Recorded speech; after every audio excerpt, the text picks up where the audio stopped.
தங்கம் வாங்க ஈஸ்ட் ஹேம்லக்ஸ் விஜுவலர்ஸ். வணக்கம், இது ஐபிசி தமிழின் இன்றைய முக்கிய செய்திகள். முதலில் தலைப்புச் செய்திகள். கொட்டி தீர்க்க போகும் இடியுடன் கூடிய மழை.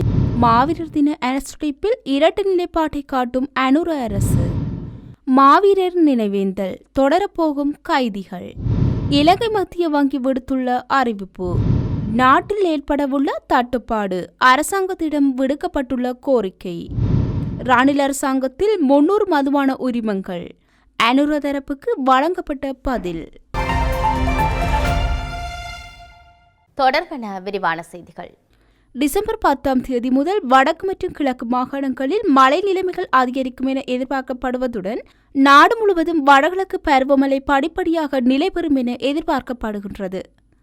வளிமண்டலவியல் திணைக்களம் இன்று வெளியிட்டுள்ள அறிக்கையில் இதனை தெரிவித்துள்ளது. வடக்கு மற்றும் கிழக்கு மாகாணங்களில் பல தடவைகள் மழை பெய்வதற்கான சாத்தியக்கூறுகள் காணப்படுவதாக வளிமண்டலவியல் திணைக்களம் தெரிவித்துள்ளது. மேல் மற்றும் சப்ரகமுவ மாகாணங்களிலும் காலி, மாத்தறை, நுவரெலியா மற்றும் கண்டி மாவட்டங்களிலும் மாலை அல்லது இரவு நேரங்களில் மழை அல்லது இடியுடன் கூடிய மழை பெய்யக்கூடும். மேல் மற்றும் சப்ரகமுவ மாகாணங்களிலும் காலி மற்றும் மாத்தறை மாவட்டங்களிலும் சில இடங்களில் 75 மில்லிமீட்டருக்கும் அதிக அளவில் மழை வீழ்ச்சி பதிவாகக்கூடும் எனவும் வளிமண்டலவியல் திணைக்களம் குறிப்பிட்டுள்ளது. மத்திய சப்ரகமுவ, தென், ஊவா, மேல் மற்றும் வடமேல் மாகாணங்களில் காலை வேளையில் பனிமூட்டமான நிலை நிலவும். இடியுடன் கூடிய மழையுடன் கூடிய தற்காலிக பலத்த காற்று மற்றும் மின்னலினால் ஏற்படக்கூடிய ஆபத்தை குறைப்பதற்கு பொதுமக்கள் தேவையான நடவடிக்கைகளை எடுக்குமாறு வளிமண்டலவியல் திணைக்களம் அறிவுறுத்தியுள்ளது. மாவீரர் தினத்தை அனுஷ்டித்தமை தொடர்பாக அனுர அரசாங்கம் இரட்டை நிலைப்பாட்டை காண்பிப்பதாக வி. மணிவண்ணன் தெரிவித்துள்ளார். யாழில் ஊடகங்களுக்கு கருத்து தெரிவிக்கும் போதே அவர் இதனை குறிப்பிட்டுள்ளார். அனுரகுமார திசநாயக்க தேசிய மக்கள் சக்தி ஆட்சியமைத்த பின்னர் நினைவேந்த நிகழ்வுகளை செய்வதற்கு எந்த ஒரு தடையும் இல்லை, அது மக்களுடைய உரிமை என்ற அடிப்படையில் அரசாங்கம் தெரிவித்தது. எனினும் தற்போது மாவீரர் தினத்தை அனுஷ்டித்தமை தொடர்பாக விசாரணை மேற்கொள்வது அரசாங்கத்தின் வாக்குறுதிகளுக்கு முரண்பாடானதாக காணப்படுகின்றது என அவர் குறிப்பிட்டுள்ளார். அத்துடன் இந்த ஆட்சி மாற்றம் என்பது நினைவேந்தல் விடயத்தில் பெரிய ஒரு மாற்றத்தையும் கொண்டு வரவில்லை என அவர் குறிப்பிட்டுள்ளார். எனவே எமது உயிரிழந்த உறவுகளை நினைவு கூறுகின்ற விடயத்தில் சுதந்திரமாக எந்த ஒரு இடையூறுமின்றி நினைவேந்த அனுமதிக்கப்பட வேண்டும் என அவர் குறிப்பிட்டுள்ளார்.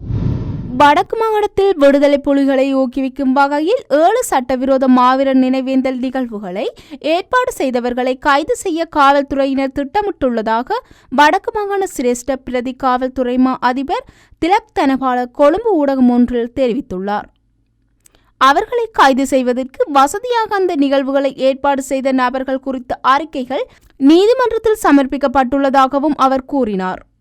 அந்த 7 நிகழ்வுகளில் 4 நிகழ்வுகள் பருத்தித்துறை பிரதேசத்திலும் 2 கிளிநொச்சியிலும் 1 யாழ்ப்பாணத்திலும் இடம்பெற்றுள்ளதாக விசாரணையில் தெரிய வந்துள்ளது. ஏற்பாட்டாளர்கள் தொடர்பான தகவல்கள், காணொலி பதிவுகள் மற்றும் தகவல் அறிந்தவர்கள் மூலம் பெறப்பட்டு விசாரணைகள் இடம்பெற்று வருகின்றன. பிடியாணையை பெறுவதற்காக யாழ்ப்பாணம், கிளிநொச்சி மற்றும் பருத்தித்துறை நீதிமன்றங்களிலும் காவல்துறையினர் இந்த விடயத்தை அறிவித்துள்ளனர்.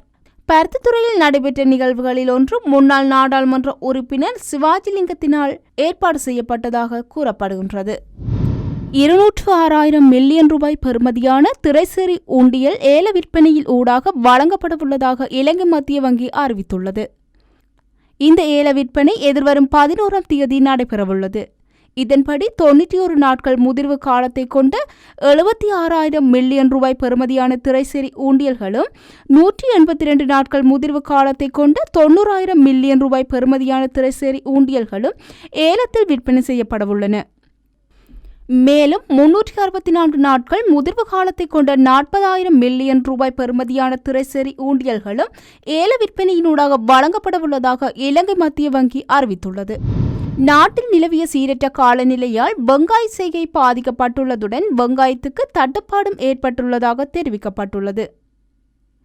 இதனால் இந்தியாவில் இருந்து 20,000 மெட்ரிக் டன் வெங்காயத்தை இறக்குமதி செய்வதற்கு வெங்காய நிறுவனங்கள் அரசாங்கத்திடம் கோரிக்கை விடுத்துள்ளன. நாட்டில் வெங்காயத்துக்கு தட்டுப்பாடு ஏற்படுவதை தடுக்கும் நோக்கில் இந்த கோரிக்கை விடுக்கப்பட்டுள்ளது. கடந்த காலங்களில் நாட்டில் நிலவிய மழை காரணமாக ஏற்பட்ட வெள்ளத்தினால் மன்னார், கம்பாந்தோட்டை மற்றும் புத்தளம் ஆகிய பகுதிகளில் பாரியளவு வெங்காய செய்கை பாதிக்கப்பட்டுள்ளதாக தெரிவிக்கப்பட்டுள்ளது. இதேவேளை நாட்டில் ஏற்பட்டுள்ள அரிசிக்கான தட்டுப்பாட்டை தீர்ப்பதற்கு அரசாங்கம் தவறியுள்ளதாக இலங்கை சிறு மற்றும் நடுத்தர அரிசி ஆலை உரிமையாளர்கள் சங்கத்தின் தலைவர் UK சேமசிங்க தெரிவித்துள்ளார்.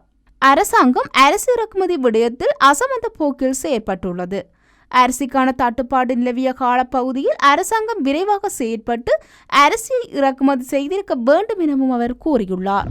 கடந்த அரசாங்கத்தின் போது வழங்கப்பட்ட மதுபான சாலை அனுமதி பத்திரங்கள் எவையும் இரகசியமானவை அல்ல எனவும் அடுத்த ஆண்டு இன்னும் 300 உரிமங்களை வழங்க ஏற்பாடு செய்திருந்தோம் என்றும் முன்னாள் ஜனாதிபதி ரணில் விக்ரமசிங்க தெரிவித்துள்ளார்.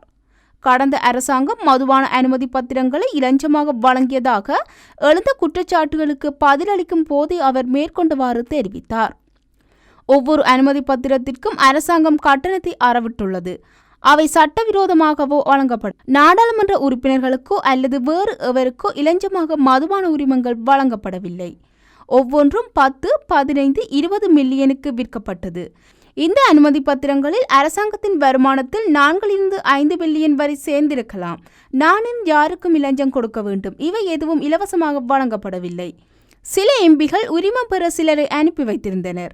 ஆனால் நான் யாருக்கும் கொடுக்கவில்லை. அதனால் தான் யாரும் தனிப்பட்ட முறையில் பணம் சம்பாதிக்கவில்லை என்றார். சில எம்பிகள் உரிமம் பெற சிலரை அனுப்பி வைத்திருந்தனர். ஆனால் நான் யாருக்கும் கொடுக்கவில்லை. அதனால் தான் யாரும் தனிப்பட்ட முறையில் பணம் சம்பாதிக்கவில்லை என்றார். இத்துடன் இன்றைய முக்கிய செய்திகள் நிறைவடைகின்றன. தொடர்ந்தும் செய்திகளை அறிந்து கொள்ள IBC தமிழ் நியூஸ் என்ற எமது யூடியூப் பக்கத்தினூடாக இணைந்திருங்கள். வணக்கம்.